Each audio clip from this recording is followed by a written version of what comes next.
오늘 주제는 뭡니까? 손절. 손절입니다. 손절. 아, 손절. 예. 손절. 왜 어느 날 갑자기 손절이라는 말을 많이 쓰게 됐을까? 도대체 손절이라는 말로 표현되는 의미나 문화적 세태는 무엇일까? 저 여기서 할 말 진짜 많거든요. 일단 쿠키 다 먹고 하겠습니다. 네. 그러고 보니까 손절이라는 단어 진짜 많이 쓰는데 요즘 정말 많이 써요. 그리고 TV나 이런 데서는 거의 뭐 일상어처럼 돼버렸어. 약간 밈 같은 느낌도 있고요. 그러고 예, 보니까. 예. 그러고 보니까 그 의미에 대해서 곰곰이 생각해 본 적이 없네. 그냥 단순히 잘라낸다. 네. 근데 원래 손절이 뭐예요? 손절. 손해 보고 손해를 본다는 던지는 뜻이 거죠. 들어 있어요? 예. 진짜? 익절은 뭐예요? 익절은? 그런 말도 있어요? 익절이라고 하는 건 손절 때문에 생긴 파생어고 파생어고. 사실은 정식 용어는 아니에요. 이익을 보고 판다 이런 뜻이고 이게 손절 매도의 줄임말이거든. 손절 매도. 그러니까 손해를 보고 끊어서 그냥 팔아버린다. 주식 투자할 때 이제 쓰인 말이에요. 손절매. 그래서 저는 인간관계에서도 비슷한 의미로 사용된다고 생각해요. 네. 누군가가 자꾸 나한테 신경 쓰이게 하고 자꾸 나한테 상처 주는 말을 하거나 아니면 내 인간관계를 해치거나 그 사람과의 관계가 내 정신건강을 해친다면 내가 지금까지 손해본 건 그 사람한테 갚아주지 않고 그냥 그 사람을 내 인생에서 떼내버린다 라는 표현으로 대부분은 쓰이죠. 근데 그 얘기를 듣자마자 너무 서글프다. 이게 주식 투자에서 나온 말이라면 손해보고도 판다는 그런 말에서 나온 거라면 그거를 인간관계에 지금 대입한다는 건 사람과의 관계를 약간 사고 파는, 그러니까 완전히 돈벌이로만 생각하고 이익으로만 그렇게 생각하고. 깊게 가는 게 아니라 그냥 내가 손해보고 끊는다라는 의미죠. 내가 손해보고 그냥 조금 얕은 의미로. 그러니까 손절이란 말을 인간관계에서 사람들이 많이 쓰고 있는데 요즘에 되게 많이 쓰고 있는데 일부는 요 생각까지 하면서 아마 쓰는 것 같고 절반 정도는 이제 그냥 손절이라는 게 손을 뗀다 이렇게 손 끊는다라고 손절이라고 생각하는 사람들도 있는 것 같아요. 그게 나예요. 세 명 중에 한 명은 그러잖아. 그게 나야. 방청객에도 손 끊는다고. 그럼 그게 나야. 너 손을 자르는 손을 잘라. 마약하는 손을 잘라. 그렇지. 마약에서 손절한 거야. 친구하고 관계도 뭐 손을 자를 필요까지는 없을 것 같은데. 근데 하필이면 왜 한국어 손과 한자 절을 쓸까 그러면? 거기까지 생각. 그렇지. 거기까지 생각 안 했어요. 그렇지. 한자로 손은 수네, 수절이네. 손을 자르려면 절수가 돼야 돼. 절수구나. 수절이란다. 물을 아껴 씁시다. 손으로 자르면 이제 수절이겠지만 당수로 자르면 수절이죠. 그렇죠. 손해 보고 잘라낸다. 그러니까 손해를 보더라도 잘라내서 판다. 이제 원래는 이제 손절매에서 나온 거니까 손절매도죠, 사실은. 그 정도로 너무너무 끊어버리고 싶은 거구나, 그럼. 근데 관계든 뭐. 너무 이렇게 생각 없이 이제 쓰고 있다는 거야. 한편으로는 이런 식으로 이거 인간관계 손해다. 근데 뭐냐면 인간관계에서 이익을 얻으려고 했다는 얘기잖아, 그러면. 그렇죠. 더 끌고 있으면 지금도 이미 손해인데 더 끌고 있으면 더 큰 손해가 올 테니 끊어버리겠어라고 생각하는 게 작동을 하고 있다는 거예요. 그렇죠. 그렇습니다. 그걸 모르고 물론 손을 끊어냈다라고 얘기하는 사람들도 있겠지만. 근데 보통 이제 인간관계를 손절하다, 그러니까 손을 끊어내는 의미로 알고 있는 사람들도 사실은 뭔가 상대방에게 뭔가 안 좋은 느낌이 날 때, 그렇죠. 뭐 그런 거 있잖아요. 가령 뭐 여러 명이서 같이 밥을 N빵으로 해서 N빵이래. 돈을 나눠서 내기로 했는데 한 명이 나는 오늘 저기 밥 먹고 와서 별로 안 먹었으니까 안 낼게. 이러면서 싹 빠져버리면은 저 자식 저 쎄한데? 야 손절해. 이렇게. 그러면은 뉴스토마토 기자가 이준석 의원한테 뭐 그렇게 질문하지 않았지만 약간 그런 의미가 담겨 있네요. 이 정도 되면 명태균 씨하고는 손절해야 되는 거 아니에요? 약간 이렇게 물어볼 수 있는 거네. 너가 좀 손해 보더라도 이 정도로 위험한 사람은 잘라내야 되는 거 아니야? 근데 그게 이준석 입장에서 정말 답답한 얘기인 게 손해 정도가. 그렇지, 너무 위험하다는 리스크가 크다는 거지. 그러니까 애초에 이 손절이라고 하는 주식 용어가 인간관계 용어로 넘어간 건 이 주식 용어를 몰랐던 사람이 넘기진 않았을 거라고. 그렇죠? 왜냐하면 손절한 말 전혀 모르면 여기에 적용한다라고 하는 것도 이해가 안 갈 테니까. 어떤 용례를 보고 이제 점점 퍼진 걸 거 아니야. 그러면서 용례가 점점 늘어난 거지, 뜻이. 그러면 최초에 주식 매도에서 인간관계에 대한 매도로 넘어간 사람은 분명히 이 의식이 있는 거거든. 인간관계는 투자라고 본 거야. 실제로 저는 이게 아마 그 김영하 작가도 요 비슷한 얘기는 손절한 말을 정확하게 쓴 건 아니지만 그러니까 막 그 수많은 인간관계 전화번호부 저장돼 있는 게 나의 재산이라고 생각했지만 이게 더 이상 나에게는 그런 의미가 없다. 쓸데없는 투자를 한 거다. 내 심리적 투자가 됐던 돈의 투자가 됐건 간에. 네네. 그래서 이거를 이제 끊어내는 게 차라리 정리하는 게 인간관계를 정리하는 게 나한테 훨씬 더 도움이 되는 일이다. 내 남은 생에 있어서. 이와 같은 문제의식하고 또 맞닿아 있거든요. 네. 제가 받았다는 느낌이 이런 거예요. 네. 사람 관계를 돈 거래 또는 투자처럼 보는 것 같은 거예요. 그렇죠. 예. 근데 나는 이런 생각도 들어요. 그러니까 약간 인간관계라는 거를 쉽사리 끊지 못해서 내가 너무 심각한 데미지를 받는다면 예. 그러니까 물론 이거 손해와 이익을 따지는 건 너무 비인간적이지만 예. 그 사람의 존재가 나한테 굉장한 손해로 다가온다면 예. 이 사람 옆에 있는 것이 내 자존감이나 이런 것에 너무 큰 손해를 끼친다면 예. 나는 그건 끊어내는 게 맞다고 생각하거든. 예. 그러니까 이게 이게 이익과 투자 관계로 보는 게 아니라 그냥 내가 나를 스스로 소중하게 생각한다면 인간관계보다는 저 사람을 끊어내고 나를 소중히 여기는 게 낫겠다라고 표현하는 걸 수도 있다는 거지. 아주 비유적인 의미로 손절을 가져와야 된다는 거예요. 그렇지. 예. 아주 비유적인 의미로도 쓸 때 저는 애초에 쓰지 말아야 된다고. 애초에 쓰지 말아야 된다. 왜냐하면 이건 어쨌든 투자 용어니까. 당연하죠. 이걸 정당화하면 안 된다고 봅니다. 그러니까 예를 들면 내가 투자했다고 인간관계를? 나는 그렇게 생각해본 적 없어. 그러니까 애초에 인간 잘못 만난 거예요. 만약에 그 말을 써야 된다라고 생각하시는 분이라면 그렇지. 그거는 쉴드 칠 문제가 아니라 인간을 인간으로 안 본 거야. 난 한 번도 그렇게 투자라는 개념으로 생각해본 적이 없네. 사람을 이렇게 미래 이익이나 현재 이익을 생각하면서 만나요? 전혀 그렇지 않죠. 네. 저는 그 애매모호한 인간관계가 별로 없어가지고. 예. 애초에 투자를 안 하죠. 예. 그러니까 저는 주식을 안 하는 사람이에요. 애초에 투자를 안 하지. 네. 그러니까 인간관계를 그런 식의 영역으로 보는 게 되게 자연스럽다라고 생각하는 인간들이 많다는 얘기예요.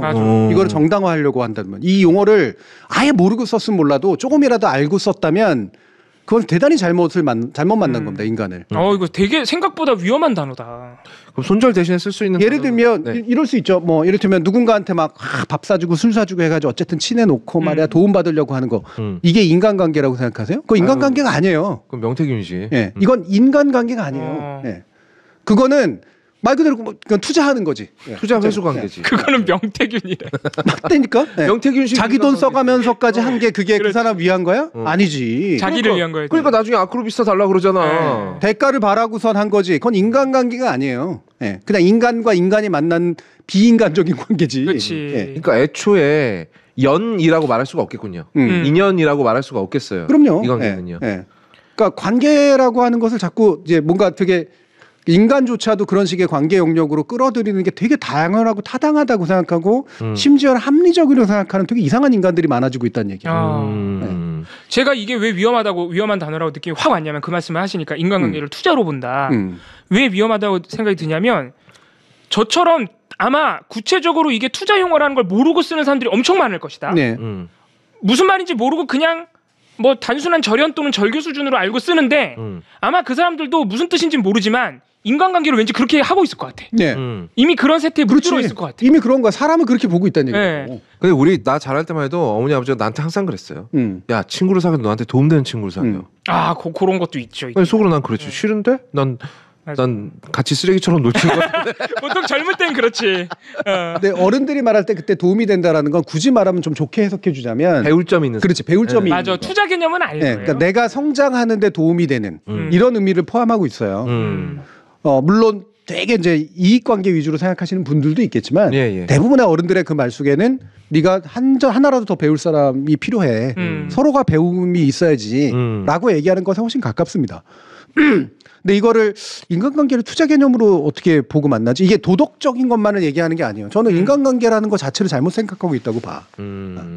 그러고 보니까 인간관계가 상당 부분 많이 소멸됐지 않습니까? 네. 그래서 그런가 보다. 그러다 보니까 인간관계라는 게 예전에는 그냥 집 밖으로 나오면 온통 인간관계잖아요. 가령 내가 집 밖에 나가서 학교를 간다. 학교 가면 친구들 있고 친구들끼리 만나서 같이 당구장 가서 당구 치면서 짜장면 먹고 그 당구장 주인 아저씨랑도 친하고 이런 것들은 다 그냥 인간관계잖아요. 근데 인간관계 속에서 살던 사람들이 그 인간관계가 하나씩 없어지는 거지. 맞아. 그러다 보니까 이게 내 시간을 잡아먹고 있다라고 생각을 하기 시작한 것 같아요. 네, 그렇죠. 네. 예. 그리고 우리가 이런 얘기 할 때마다 늘 가장 그러한 세태의 근본적 원인이 되는 이 핸드폰 안에서 모든 게 해결되는 관계, 핸드폰 안에서 모든 관계를 가상으로 해결해버리는 그런 세태. 그렇죠. 그러니까 굳이 우리가 늘 얘기하지만 그러면 안 되는데 진짜 사람과의 관계 맺기를 회피한다 오히려. 네. 그러니까 이거를 인맥이라고 얘기할 때 인맥은 인간관계가 아니에요. 아, 예. 이것도 마찬가지로 인맥으로 파악하는 순간 그거는 자산이지. 예. 기업에서 휴먼 리소스라고 얘기할 때 인간 자원 아니에요. 아, 그렇죠. 네. 그러네. 자산이야, 자산. 자산으로 본 거지 사람으로 본 게 아닙니다, 그거는. 예. 그리고 그건 말 그대로 자산에 대한 투자를 한 거죠. 인맥이라고 하는 것은 그걸 인간관계로 덮으면 안 돼요. 예. 만약에 인간관계가 좋은데 그 인간관계 덕분에 도움을 받을 수 있지. 뭐 위로를 받을 수도 있고, 뭐 물적 도움을 받을 수도 있고, 그럴 수도 있어요. 그걸 인맥이라고 여러분들은 표현해요? 그렇지 않죠. 예. 뭔가 믿는 관계 덕분에 생긴 어떤 부수적인 효과일 뿐인 거지. 그걸 바라고 사람을 사겨? 그렇지. 처음부터 그거를 노리고 관계를 맺거나 접근하는. 그러니까 인간관계가 잘못된 거죠. 사람을 사귀었는데 그 사람 덕분에 도움을 받을 수 있을 뿐이지 도움을 받으려고 사람을 사귀었고 그걸 투자한 걸 회수한 거 아니야. 진짜 그건 인간관계가 아니지. 네. 아 근데 만약에 이걸 투자 개념으로 접근한다 그러면 이게 되게 기약 없는 투자잖아요. 그렇죠. 예. 네. 애초에 잘못된 투자지. 그러니까 저는 살면서 한 번도 인간적으로 가까운 사람한테 뭔가를 얻어보겠다는 생각을 한 적이 없거든요. 네. 그리고 나는 내가 누굴 도와주겠다는 생각도 한 적이 없어. 그래서 이 부분은 아예 생각을 해보질 못했네요. 네. 그런 식으로 인간관계 접근할 수도 있구나. 이게 명태균 씨 얘기가 자꾸 생각이 나네요. 왜냐면 주식 투자할 때 손절을 한다는 건 네. 그냥 돈 좀 손해보면 되잖아요. 네. 근데 인간관계를 그런 투자 개념으로 바라보고 손절을 한다는 건 일단 어려운 것 같아. 파탄에 이르게 돼요. 명태균 씨 보면은 지금 김영선 전 의원, 김건희 여사, 명태균 씨, 이준석 의원 지금 파탄에 이르고 있는 거 아닙니까? 서로 손절하지도 못하고 손절하려 그러니까 소송이나 걸고 인간관계는 결국 손절하려 그러면 파탄이 나오는 거 아닌가? 그렇지. 네. 그래서 지금 이준석이 파탄 나고 있잖아요. 그러니까 소송하지 지금 서로 소송전하잖아요. 서로 범죄자라고. 박로스님이 제 말이 맞는데 너무 정없는 게 자꾸 제가 얘기하는 걸 오해하시는데 이게 도덕이 아니라니까요. 인간과 인간의 유대는 도덕으로 맺어지는 게 아니에요. 인간과 인간은 호감으로 맺어지는 거. 호감. 아 그러네. 호감이라는 게 뭔데? 좋아. 그러니까 어떤 이유로든 좋은 마음이 드는 거야. 네, 어떤 이유로든. 호감이라는 게 뭔데? 동사로 대답하면 어떻게 해? 형용사로 대답하면 어떻게 해? 그러니까 이거를 자꾸 도덕이라고 생각하는 순간 여러분들은 인간에 대해서 대단히 심각하게 잘못 생각하고 있는 이미 그 루프 안에 들어가 있다는 얘기예요. 제가 비도덕적인 인간이라고 욕하려고 하는 게 아니야. 그렇지. 인간으로 안 보고 있는 거라고 그거는. 기능으로 보는 거지. 기능. 그러니까 컵이 나한테 필요한 거고 똑같은 거예요. 아, 네. 기능으로 보는 거. 컵이 나한테 필요해. 근데 얘가 5,000원짜리야. 아씨, 나는 한 3,000원뿐이 없는데. 내가 3,000원짜리 컵이 뭐 필요한 게 없을까? 이거하고 보는 거하고 똑같은 거예요. 네. 근데 예를 들면 컵에 애정을 느끼는 사람도 있어. 이건 내가 옛날에 졸업할 때 받은 건데. 아, 이건 관계를 맺은 거죠. 이건 관계를 맺은 거죠. 이건 사물하고 관계를 맺은 거예요. 여러분들이 예를 들면 사물하고 관계 맺습니다. 동물하고도 관계 맺고 사물하고 관계를 맺듯이. 망고. 이건 관계를 맺은 거야. 내가 마음을 준 거거든. 호감을 느낀 거고. 그러니까 이게 깨지는 게 돈이 아까운 게 아니야. 내 마음이 아까운 거지. 내 마음이 아픈 거지. 아까운 게 아니라. 네. 그래서 어렸을 때 왜 내가 아끼던 장난감 부서지면 내가 울잖아요. 아무것도 아닌데 사실. 맞아. 플라스틱 덩어리인데. 그건 관계를 맺었다는 거지. 그러고 보니까 많이 찔린다. 그러니까 저는 아예 호감을 바탕으로 한 인간관계는 정말 적은 것 같거든요. 네. 그러니까 좁지 인간관계. 네. 네. 근데 애초에 사람 관계를 투자로 보고 하지도 않잖아요. 그럼 되는 거지 뭐. 그러니까 난 투자를 안 하는 사람이지. 그럼 된 거지 뭐. 저는 호감이라고 하는 건 인간과 인간을 연결하는 굉장히 중요한 매개 물질이라고 생각하고 매개체라고 생각을 하고 이게 인간을 넘어서서 맺어질 수 있다고 봐요. 당연히 동물하고도 맺어질 수도 있고 식물하고도 맺어질 수 있고 내가 감정을 투사하는 사물하고도 맺어질 수 있습니다. 맞아요. 진짜 그래. 그리고 그 사물하고 맺어지면 심지어는 어떻게 되냐면 애니메이션이나 이런 데 나오는 것처럼 막 애가 정령이 되잖아. 그러죠. 맞아. 예. 토템. 그러니까 이 의인화가 되는 거야. 의인화. 맞아요. 그게 관계의 성격이거든. 예. 이 관계 맺음이라고 하는 거를 하게 되는 이 호감, 그러니까 유대. 이건 굉장히 중요한 본질이에요. 근데 이거를 다른 거로 대체하잖아? 네. 예. 그거는 다른 관계가 됐거나, 다시 말하면 호감으로 맺어진 유대가 아닌 다른 관계야. 필요에 의한 관계지. 그걸 인간하고 맺으면 그 인간은 똑같은 거야. 그러니까 우리가 돈 주고 사람 사는다고 얘기할 때하고 똑같은 거야. 예. 그러니까 노동력을 구입하는 거랑 약간 비슷한 개념이 돼버리는 거죠. 네. 그러니까 이게 제가 자꾸 이렇게 경계하고 하라고 말씀드리는 이유가 뭐냐면 이렇게 관계를 보기 시작하면 손해 보는 것 말 그대로 그 과정에서 손해 보고 상처 입고 지는 게임을 하는 거는 여러분들일 수밖에 없어요. 그렇지. 왜냐하면 상대방은 내가 본인한테 투자하고 있다는 걸 모르잖아요. 그러니까 사람하고의 관계에서 손해와 이익이라고 하는 것이 기본이 되는 순간 여러분들 한번 계산표 한번 달아보십시오. 이익을 얻는 사람이 몇 명이나 될지. 그렇지. 네. 그리고 그 이익을 얻는 사람 잘 산 게 맞을까요? 그렇지. 어딘가로 뺏어온 걸 텐데. 아 그러면은 본인이 어떤 인간관계 때문에 누군가와의 관계 때문에 되게 뭔가 고민스럽고 관계를 끊어야 되나 이런 고민이 많이 들 때 일단 이걸 봐야겠네요. 내가 이 사람한테 뭔가 바라는 게 있나를 일단 살펴봐야겠다. 그러니까 네. 정말 곰곰이 생각해보니까 내가 이 사람한테 뭔가를 바라고 있구나. 그러면은 그 사람과의 관계는 사실 진짜 관계 맺기가 아닌 거지. 관계가 아닌 거지. 네.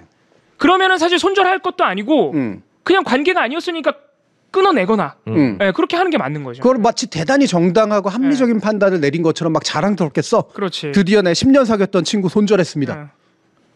그 10년 사귄 친구한테도 10년 사귄 친구가 아니에요. 그거는. 네. 10년 동안 친구로 사귄 게 아니야. 뭔가 투자한 거지 10년 동안. 다른 식으로 그냥 만난 것일 뿐인 것이지. 네.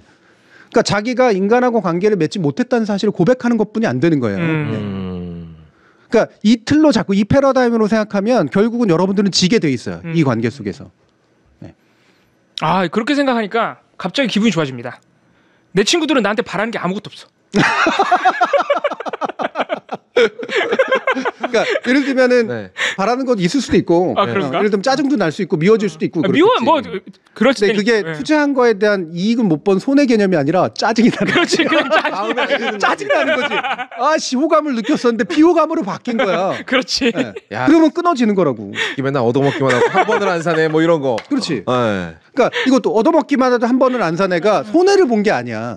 그동안 난 투자라고 내가 회수를 못한 게 아니라 미운 거지. 미운 거지. 얘는 나를 지금 제대로 사귀고 있는 게 맞나? 얘 오히려 나한테 서운해하는 게 그런 거겠죠. 얘는 나를 투자 대상으로 봤나 보다. 그렇지. 오히려 반대로 그렇죠. 반대로 오해를 하겠죠. 얘는 나한테 얻어먹으려고만 만나는구나. 그렇지. 나한테 뭘 바라는 나는 얘가 좋아서 사준 건데.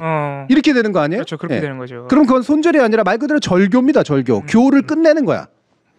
그리고 어떤 분인가가 아마 문소영 작가인가가 아마 쓴 책에 이런 얘기가 나오는 것 같은데 옛날에는 그걸 의절이라 그랬다는 거야. 의절했다. 의절? 자 절이니까 절교, 절연, 의절. 의절이라는 게 되게 적합한 게 절교나 절연은 맺어진 걸 끊어내는 건데 관계를 끊다. 절교는 주체적으로 만난 거거든. 교라고 하는 건. 그러니까 주체적으로 만난 성인들끼리의 관계를 끊는 거예요. 네. 근데 절연은 연이라고 하는 건 내가 주체적으로 만난 게 아니야. 우연이 된 거야? 네, 그게 주어진 거지. 인연이니까. 가족에 의해서건 뭐 지역에 의해서건 뭐 학연에 의해서건 간에 주어졌기 때문에 어쩔 수 없이 맺어진 거야. 그래서 친구들하고는 그 절교하지만 가족과의 관계를 끊을 때 절연한다 그러는 거고. 네. 절연은 끊기가 어려운 걸 끊어낸다는 매우 어려운 일이구나. 그러면 의절이라고 하는 건 이거보다 강한 건데 절연이나 절교는 그냥 말 그대로 그 현상을 얘기하는 거고 의절은 뭐냐면 의절이라고 하는 거는 굉장히 고통스러운 과정이거든요. 그러니까 여기 이제 의절이라고 지금 한자를 잘 써주셨는데. 되게 복잡하네. 이게 올바를 의자예요. 의리할 때 그 의자고. 네. 그러니까 뭔가 나는 둘이 굉장히 강하게 맺어졌다고 생각했고 가치를 공유했다라고 생각을 했는데 동반자 관계라고 생각했는데 그게 아니었어. 의리 수준까지 간 거구나. 그렇지. 의리 수준까지 간 거. 그러니까 되게 고통스럽게 끊어내야 돼. 더 이상. 그 의리까지 끊어낼 정도면은 고통스러운 결정이긴 하겠다. 그러니까 뭔가 의에 이를 정도로까지 관계를 맺었던 건데 그거를 끊어내야 돼. 의절인 거죠. 여러분들은 절연하거나 절교하거나 의절을 하는 거지 손절을 하는 게 아니라고. 그렇지. 그거 왜 손절해? 그거 마치 뭐하고 비슷한 건 줄 아세요? 내가 맨날 가던 우동집이 어느 날 봤더니 값만 올리고 나한테 잘 안 해줘. 안 가는 거야. 커스터머 관계를 끊는 거라고. 그렇죠. 그런 것과 똑같은 행위를 하고 있는 거야. 손절이라고 얘기를 하면. 그래서 인간관계에서 쓰이기에는 적절하지 않은 단어일 수밖에 없는 거잖아. 네.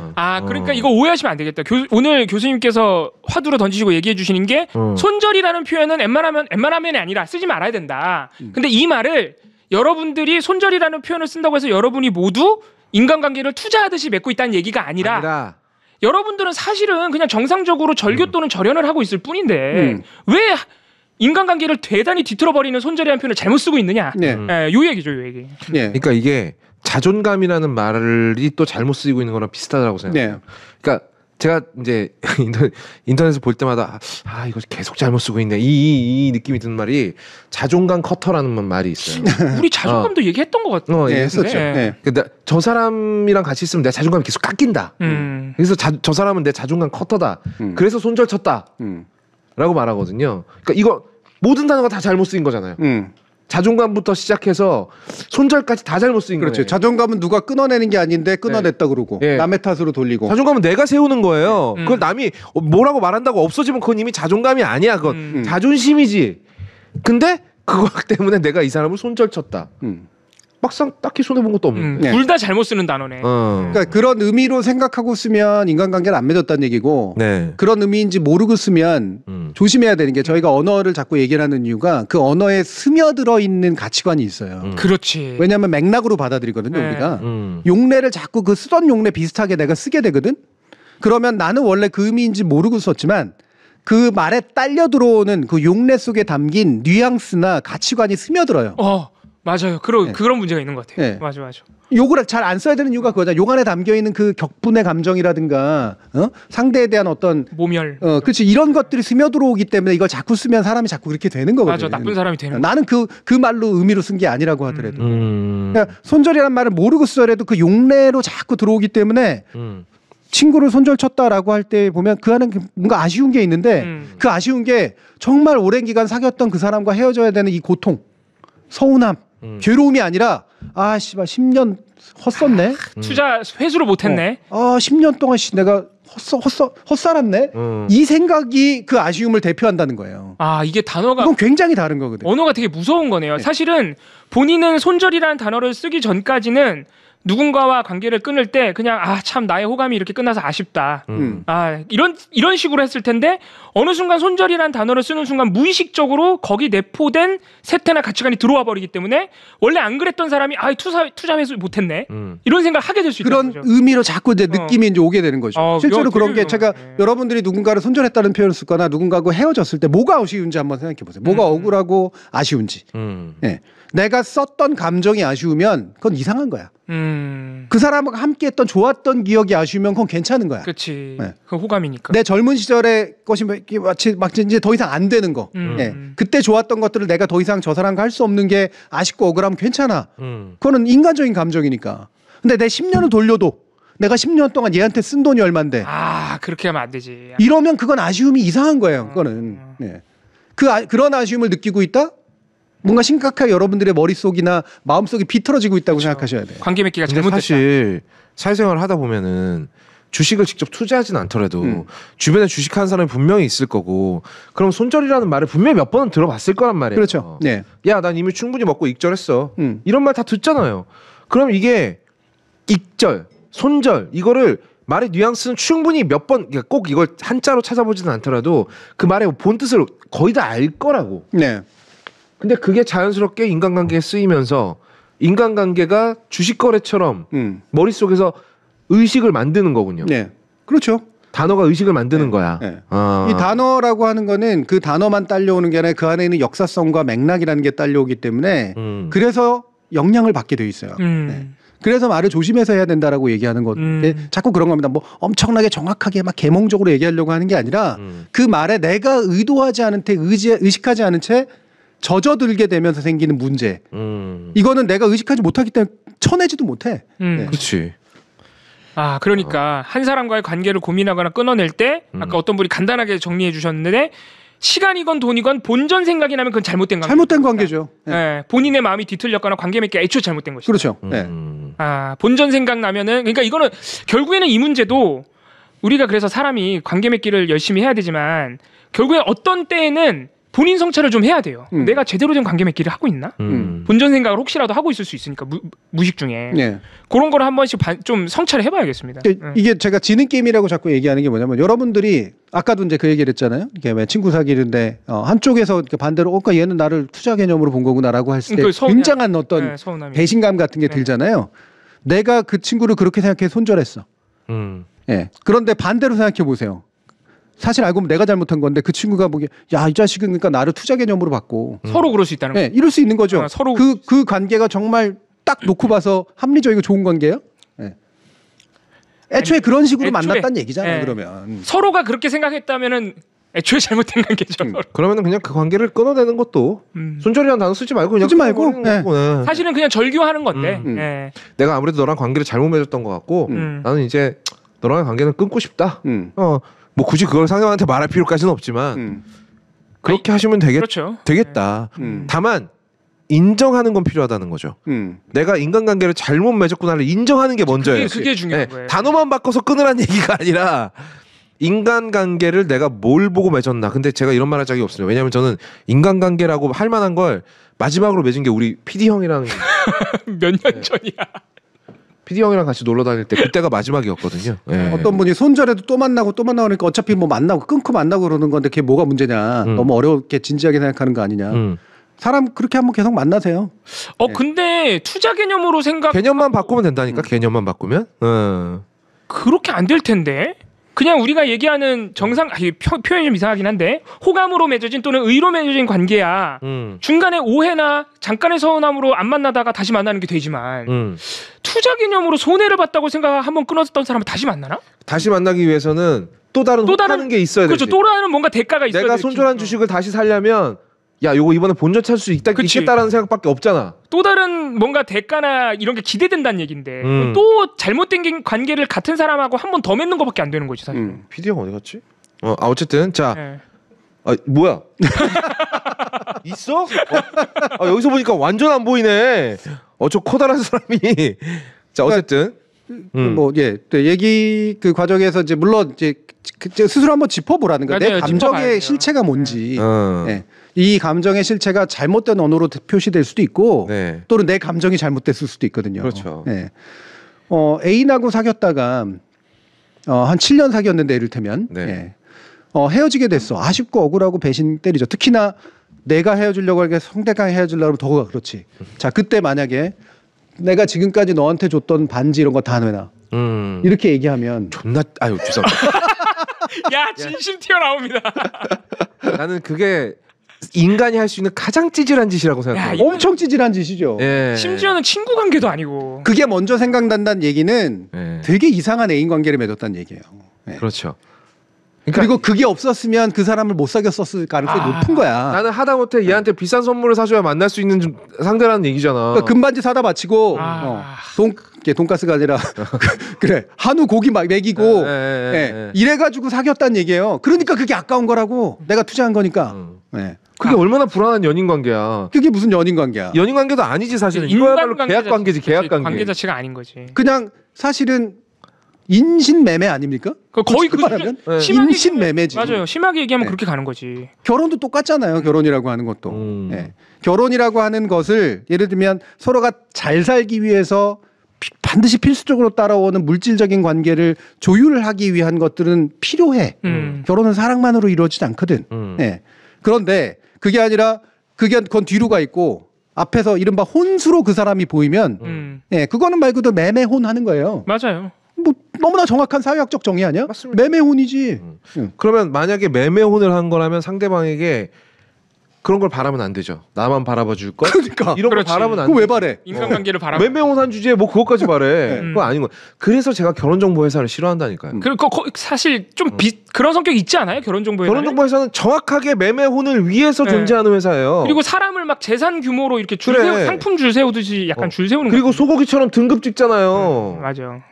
뭐 여자분 같은 경우에 어리다, 예쁘다, 집안이 잘 산다, A급. 그런 게 있더라고. 또 어떤 분이 내가 맺어진 관계 속에서, 그러니까 주어진 관계 속에서 어쨌든 관계를 맺어야 되니까 선의를 가지고 되었는데 이 사람 나를 이용해 먹었다. 그걸 왜 굳이 손절이라고 표현하죠? 절연하세요, 절연. 그러니까 그건 절교지. 그치, 그냥 맺어진 연이잖아, 연. 그걸 끊어낼 수 있으면 절연이야. 끊어내면 돼. 근데 그걸 못 끊어? 그러면은 이 연에 의해서 뭔가 이득을 주니까 계속 하겠죠? 그렇죠? 또는 말 그대로 손해를 더 본다는 생각을 하니까 그렇게 하겠죠? 그럼 그 관계는 그냥 되게 기능적인 관계라는 거거든. 그거를 끊어낸다라고 하는 것을 내가 그 사람한테 선의를 보여준 게 아니지 그러면. 그렇지. 그게 선의를 보여준 걸까? 투자하신 거지. 그냥 이 주어진 연에서 뭔가 이렇게 무리 없게 만들려고 한 내 감성적인 투자인 거지. 네. 그 사람한테 정말 그 사람한테 선한 의도를 가지고 선한 의지를 가지고 한 걸까요? 네. 나에게도 이익이 되니까 하는 행동이지. 이럴 수도 있어요. 내가 이 사람에게 호감을 가지고 인간관계를 맺었는데 내가 호감을 가졌던 지점이 달라. 알고 보니까 내가 호감을 가졌던 그런 사람이 아니었어. 그러면 거기서 절연할 수 있는 거죠. 절교하는 거지. 네. 내가 잘못 봤네. 그러니까 예를 들면 또 헷갈리는 게 직장 동료인 경우라고 만약에 쳐요. 네. 직장 동료인 것과 직장 동료인데 친구가 된 건 달라요.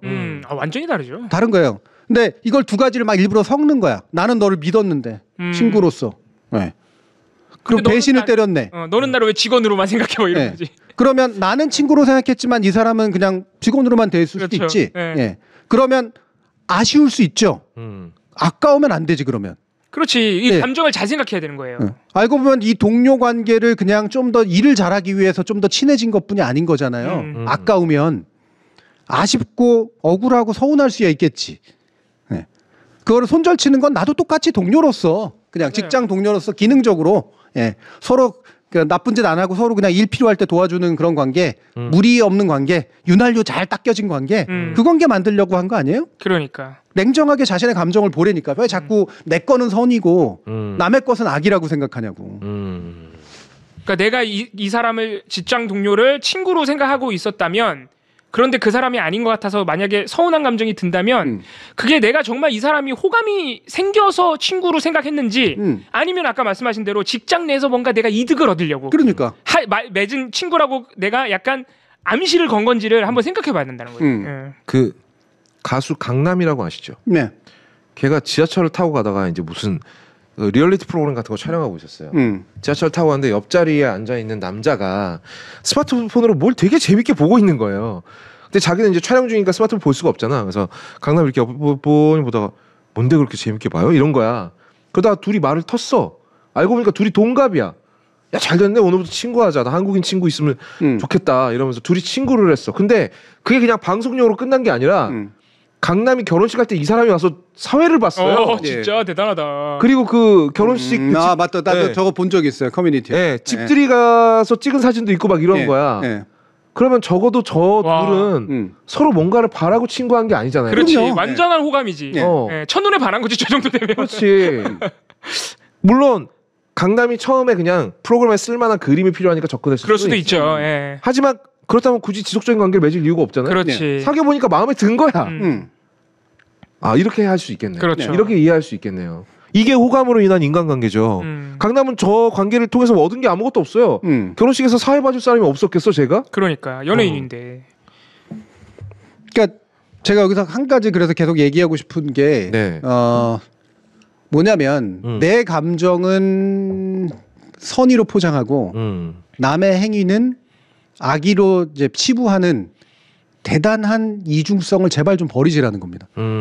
나도 똑같이 그 사람을 이익으로 대했을 수도 있고, 맞아요. 아니면 그 사람도 나랑 다르게 호감으로 대했을 수도 있는 거거든. 맞아. 이 두 개를 구별해야지. 여기에 냉정하고 솔직해지시라는 거예요. 그럼 대부분의 관계를 그냥 나는 이익 관계를 맺었던 건데 마치 엄청난 감정의 상처를 입은 것처럼 그렇게 얘기하면, 그렇게 하면은 되게 옹졸한 자기 변명에 자기 방어에 이런 거에 치장합니다. 그리고 그런 사람은 사람 잘 못 만나요.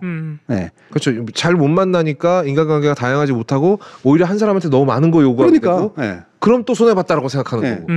내가 널 믿었는데. 그러니까 내가 누군가를 정말 진심으로 호감을 가지고 대하고, 호감이 아닌 경우에는 그냥 적절한 관계만 유지하는, 적절한 관계라는 거 말 그대로 서로 민망하지 않은 관계, 서로 굳이 악감정을 가질 필요는 없는 관계, 그렇게 유지하는 정도의 사회성을 가지고 있는 사람이라면 손절이란 말을 쓸 이유가 없어. 왜냐면 애초에 적당한 관계를 유지하고, 기대 없는 관계, 적당히 매끄러운 관계를 유지하고, 나머지 호감을 가졌던 건 진심으로 호감을 줬고, 그리고 그 호감의 보상을 받아야 된다고 생각하지 않기 때문에 서로 호감으로 교류되는 한 유지가 되다가 그 호감이 끝나? 안타깝게도 끝난 거지. 그거 가지고 아까워질 이유는 없는 거예요. 그러고 보니까 이게 소위 이제 신자유주의, 어떤 자본주의, 우리가 너무 세상 모든 걸 다 자본주의적인 잣대로 바라보고 있는 게 돈으로 봐서 그래. 돈으로 봐. 그러니까 이게 자꾸 손해 이득으로 보고, 어떤 관계도 역시 내가 이득 보는 관계가 유리한 관계다라고 생각하게 되고 이러면 배울 점이 있는 친구와 나에게 이득을 주는 친구는 다르잖아요. 완전히 다르죠. 굉장히 다르죠. 이득을 주는 친구는 뭐 주식 정보 같은 걸 주는 친구가 이득을 주는 친구인 거고 배울 점이 많은 친구는 부지런히 열심히 사는 친구가 저 친구를 볼 때마다 야 나도 쟤만큼은 안 돼도 나도 나름 열심히 살아야 되겠다라는 생각을 불러일으키게 한다거나 뭐 이런 배울 점을 주는 친구가 좋은 친구인 건데 이 두 개를 어느 순간 우리는 섞어버린 거야. 네. 근데 오늘 배운 건 역시 그 언어의 무서움이 있는 것 같아요. 아마 그러니까 투표를 잘못하는 거야. 왜 갑자기 투표로 가? 그러니까 재개발해줄 것 같은 사람한테 투표하는 거라고. 투표마저도 그래. 투자의 개념으로 보고 있다. 그래. 그래놓고 나중에 정치인한테 그래. 내가 이러려고 당신한테 표 준 줄 아냐고. 그러니까 그걸 자꾸 또 이제 그 투자 개념을 하는데 제가 그 월말 강좌에서 정치 가지고 얘기할 때 아마 그 얘기를 할 텐데 정치적 관계도요 경제적 관계하고 달라요. 뭔가 올바름에 대한 기대가 맺어주는 관계거든요. 정치적 관계라고 하는 건 내가 누군가를 지지하고 열정적으로 지지하고 왜 그럴까? 팬덤 정치 왜 할까? 그거는 일반적인 어떤 경제적 관계가 달라서 그렇거든요. 호감이 생긴 거죠. 굉장한 호감이. 호감이 생긴 거야. 근데 그 사람은 나 일상적으로 만나는 사람도 아니고 친구도 아니야. 맞아. 그런데도 막 엄청난 열정과 호감이 생겨. 이거는 마치 연예인을 보는 거하고 되게 비슷합니다. 그래서 연예인 관계는 소비자 관계하고 좀 달라요. 팬덤은 그런 식으로 해석하면 안 돼. 이 돈으로 주고받는 관계가 아니거든. 누군가에게 내 마음을 바친 거야. 맞아요. 근데 바친 이유가 여러 가지가 있어. 예뻐서일 수도 있고 뭐 너무나 연기를 잘해서일 수도 있고 그렇지만 정치는 뭐예요? 저 사람이 나한테 뭔가를 돌려줄 것 같아. 그 돌려주면 뭐냐면 내가 생각하는 올바름일 것 같아. 이걸 돌려주니까 그 사람한테 내 열정을 바치는 거지. 사회적 정의 뭐 이런 거 해줄 것 같아. 그러니까. 맞아. 그런데 요새 많은 사람들은 아파트값 올려줄 것 같아. 뭐 이런 거잖아요 지금. 그래놓고 나중에 속았다라고 생각하고 이 근본적인 이유를 생각해보지도 않고 또 투표해. 아파트값 올려줄 것 같은 사람한테. 그렇지. 그런 것도 있지. 그러다 보니까 계속 뒤통수 맞는 거 아니야. 그러니까 이게 제가 아까도 지는 게임을 하는 거다라고 늘 얘기하는 관계를 잘못 규정하면 언제나 집니다. 그 관계 안에 들어가 있는 사람들은. 정치인을 투자 관계로 보잖아요. 반드시 배신당해요. 맞아요. 그렇지. 왜 그럴까? 왜 그럴까? 정치인은 나를 볼 때 그럼 똑같은 방식으로 투자 관계로 볼 거 아니에요? 그렇지. 그럼 여기서는 표를 사. 그러다가 더 이상 이 표가 필요 없으면 배신 때리겠지. 그렇죠. 당연히. 그러면 권력을 가진 쪽이 유리할까? 권력을 준 쪽이 유리할까? 당연히 권력을 가진 쪽이 유리하지. 가진 쪽이 유리하지. 윤석열 대통령한테 지금 투표했던 사람들 모두 뒤통수 받고 있는 거 아닙니까? 이 모양이 될 거라고 누가 상상이나 했겠어요. 그러고 보니까 윤석열 대통령이 집값 때문에 대통령 된 게 크잖아요. 좀 크지. 굉장히 크지. 그리고 집값 때문에 된 가장 큰 사람 오세훈이에요. 그놈의 그레이트 한강 또 생각나네. 권력이라는 거는 굉장히 월말 강좌 때 얘기할 걸 그냥 다 얘기하는 거예요. 되게 비대칭적인 관계의 특성을 가지고 있어요. 이게 사랑도 약간 그런 측면들이 없지는 않은데 뭐 권력이라는 건 너무나 전형적으로 비대칭이기 때문에 권력 관계에 맺어지면 한쪽은 양이 많고요. 한쪽은 굉장히 양이 적어. 그러니까 흐름이 생겨. 높은 데서 낮은 데로 흘러간다고. 근데 요 관계가 맺어지기 전까지는 어떠냐면 마치 권력이라는 게 막 사고팔고 가지고 투표를 모아가지고 막 내가 얘한테 막 뭔가 주는 것 같잖아. 근데 그 결정이 내려지는 순간 비대칭 관계가 생겨버리거든. 그러니까 사기가 잘 통할 수밖에 없는 거예요. 여기에는 정치는 사기가 잘 통해. 환심을 사고 환심 산 이유는 무조건 권력 가진 쪽 유리하거든. 그게 너무 약간 처음부터 기울어진 운동장이다. 당연하죠. 정치인과 시민들의 관계는 표 하나로 내가 유권자는 정말 호감이 생겨서 또는 엄청나게 투자의 개념으로 표를 하나 줄 뿐인데 내 표 하나 때문에 어마어마한 권력을 안겨주게 돼. 그렇죠. 그 다음에는 내가 배신감을 느끼건 아니면 회수를 못했건 신경 안 써. 내가 견제할 수 있는 방법이 없어. 그러니까 이를테면 이런 거 경제적 비유로 하면 안 되는 게요. 이를테면은 50표를 내가 받았다고 쳐. 그럼 50개의 주주를 대상으로 내가 투자를 받은 거잖아요. 배당금을 줘야 될 거 아니야. 내가 100원을 벌었어. 이 50명한테 2원씩 나눠줄까? 다 찾아가지고? 어떻게 그래? 이건 진짜 주식 투자에서나 벌어지는 일이고. 주식 투자에서나 차라리 주식은 깨끗해요. 그래서 배당은 깨끗하죠. 그런데 정치에서는 애초에 이 비유가 성립될 수가 없어. 그냥 100을 혼자 다 가져갈 것 같은데? 50 슈킹. 그쵸. 나머지 50은 이 중에서 제일 나한테 도움되는 명태균 같은 애한테. 그렇지 이거지. 그럼 나머지 49는 이건 뭐 배신도 아니고 완전히 애초에 투자를 잘못한 거야. 투자로 접근하니까 뒤통수를 맞는 거야. 당연하죠. 교수님 말씀처럼. 근데 이게 신기한 게요. 근데 팬덤의 기준으로 접근하는 정치인에게선 실망을 잘 안 하는 것 같더라고요. 그렇죠. 오히려 배신감이나 어떤 절망은 하더라도 이런 식으로 아까운데? 내가 내 표 하나가 그냥 막 너무 아까워서 나한테 손해가 온 것 같은데 이런 생각을 할까? 그러니까 제가 이제 자꾸 이준석 얘기가 나오는데 뭐 꺼내겠습니다. 이준석을 피해 쉴드를 치는 펜코를 가보면은요. 걔네는 그냥 답은 이준석으로 정해져 있어요. 그러니까 이게 바뀌질 않으니까 그 안에 논리 해로가 계속 꼬이는 거야. 하지만 결론은 언제나 이준석 짱으로 가. 그러니까 이거는 약간 어떤 투자의 개념이 아니라 팬덤, 종교. 아, 그렇지. 이제 팬덤도 아닌 것 같아. 그 정도 되면. 이 정도면 이제 종교야, 종교. 종교형으로 넘어가 버린 거야. 그러니까 주연님이 제가 이상주의자인 것 같다. 현실은 바깥은 약간 다른데라는 말씀을 쓰셨는데 본인이 현실을 어떻게 그게 나쁜 의미로 한 건 전 아니라고 물론 생각하고요. 네. 제가 이런 거 얘기할 때마다 진짜 답답한 게 네. 제가 아까 도덕을 얘기한 게 아니라 그랬잖아요. 네. 현실이 철저하게 그렇게 굴러간다니까요. 네. 중요한 건 현실을 착각하는 게 문제라는 거예요. 경제적 관계가 아닌 걸 경제적 관계의 틀로 보면 마치 내가 대단히 합리적이고 대단히 내가 이길 것 같잖아. 아니라니까. 그럼 진대니까. 100%지. 네. 그러니까 회사 관계, 동료 관계, 친구 관계, 애인 관계 이 관계의 성격에 맞춰가지고 내가 그 성격에 충실해야지. 자꾸 여기서 배운 거 가지고 직장인들이 대부분의 문제가 뭔지 알아요? 직장 다니면 10년 배운 거 가지고 세상을 해석해. 아 세상은 이렇게 굴러가는 거였어. 그 직장 나와 보세요. 그거 아무런 쓸모 없어. 네. 제가 중소기업 다니다가 나와서 지금 여기 와 보니까 중소기업에서 다닐 때 배웠던 건 하나도 쓸모가 없거든요. 그렇지. 제가 이런 얘기를 하면 되게 건방진 얘기지만 그 나이가 많다고 해서 더 현실적으로 잘 사는 건 아니니까 저는 물론 상당한 이상주의적 지향을 가지고 있는 사람이지만 대단히 못지않게 되게 현실적인 사람이에요. 내 이상이 현실을 해명해 주길 바랄 뿐이지 여러분들이 현실의 여러 가지 간교함이나 간계를 다루는 능력보다 제가 훨씬 뛰어날 겁니다. 제가 장단컨대. 예. 회사 안에서건 조직 안에서건 권력 관계에서건 방송사 같은 데가 얼마나 그 간계와 아사리판인 줄 아세요? 네. 얼마나 겉으로는 되게 친한 것 같고 막 우정과 애정이 넘치고 막 이러는 것 같지만 가차없이 잘라. 같지만 그 현실의 세계 무섭습니다. 중요한 건 모든 직장, 모든 직업의 세계 다 현실들이에요. 그리고 그 현실들은 하나의 현실로 나머지 현실 해석 못합니다. 제대로 경험하지 못하면. 진짜 어설프게 들어오면요. 진짜 뼈속까지 발라먹는 데가 방송계예요. 그럼요. 네. 제 신념 2번이 이겁니다. 방송국 놈들은 인간 대접을 해줄 이유가 없다. 그러니까 방송국 사람들과 인간적인 관계를 맺을 필요가 전혀 없는 것이다. 여긴 철저하게 비즈니스적으로 손해하고 이익만 따지는 곳이거든요. 네. 이준석을 계속 방송에 부르는 거 보세요. 그 이준석을 인간적으로 친해서 부르는 걸까요? 절대 아니지. 조회수가 나오는 거야. 지금 1번은 뭐냐는 질문이 보통 2번을 얘기할 땐 1번이 없을 때 2번 1번이 딱히 없을 때 제가 이걸 자꾸 다 덧붙이는 이유가 뭐냐면은 내가 경험한 세계 여러분들이 경험한 세계의 다수가 사회로 찍 나가서 직장 가가지고 직장이라는 조직 그리고 돈을 벌기 시작할 때의 경험이에요. 그리고 옛날 같은 사람들은 특히나 한 조직에서 그 돈 버는 식으로 그냥 평생 살았지. 내가 가장 잘하는 현실 요만한 현실이야. 맞아. 세상 이걸로 나머지 엄청 가르쳐요. 예. 세상 쓸데없거든. 예.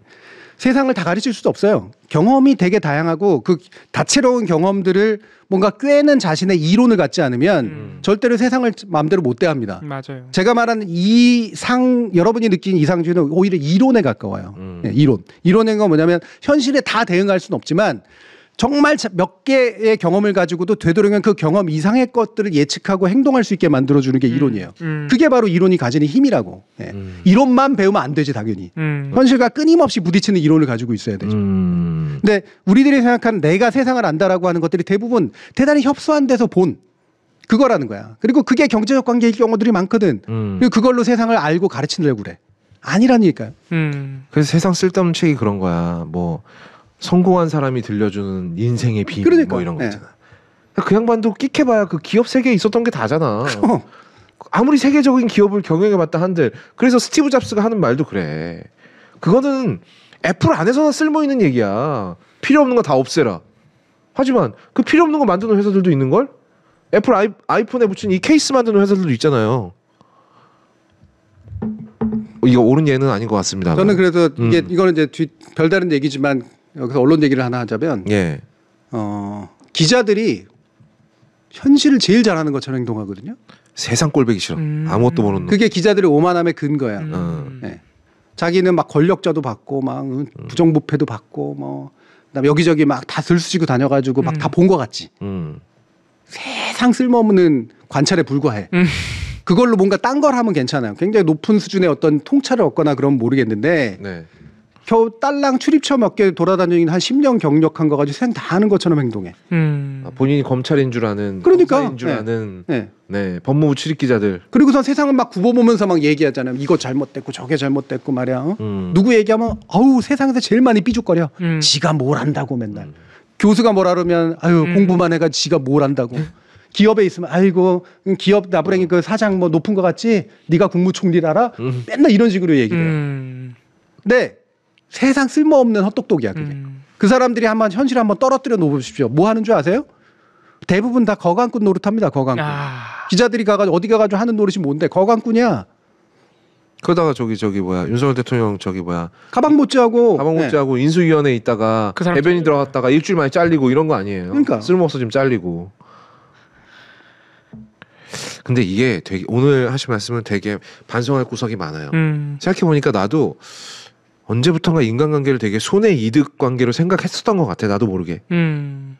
그러다 보니까 그냥 손해이익을 따지기가 피곤하고 귀찮으니까 그냥 인간관계를 싹 치워버리는 그런 함정에 나도 스스로 빠졌던 것 같아. 이거 진짜로 생각해볼 지점이에요. 내가 순수하게 맺었던 인간관계는 마지막으로 언제인가 한번 생각해본다면 되게 오래전인 것 같아.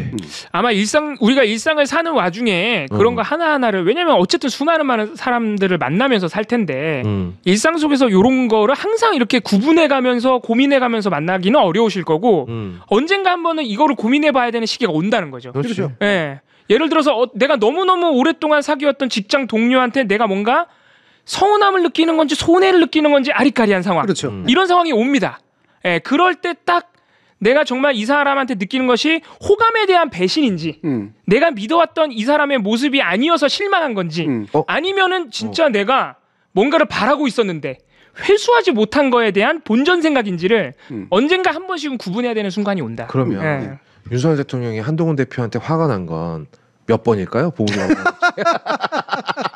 근데 그 둘은 잠깐만 그렇게 얘기하니까 그 둘은 처음에 검사 시절에 친해졌을 땐 호감으로 사귀었을까요? 아니요. 처음부터 아니었을까? 아니지. 서로가 필요했겠지. 되겠지. 막 김건희 여사하고도 친했대잖아요. 김건희 여사하고도 되게 친했잖아요. 막 넥타이 선물해주고. 그거는 서로 더 많이 엮으려는 시도였지. 많은 걸 얻어내기 위해서. 그렇지.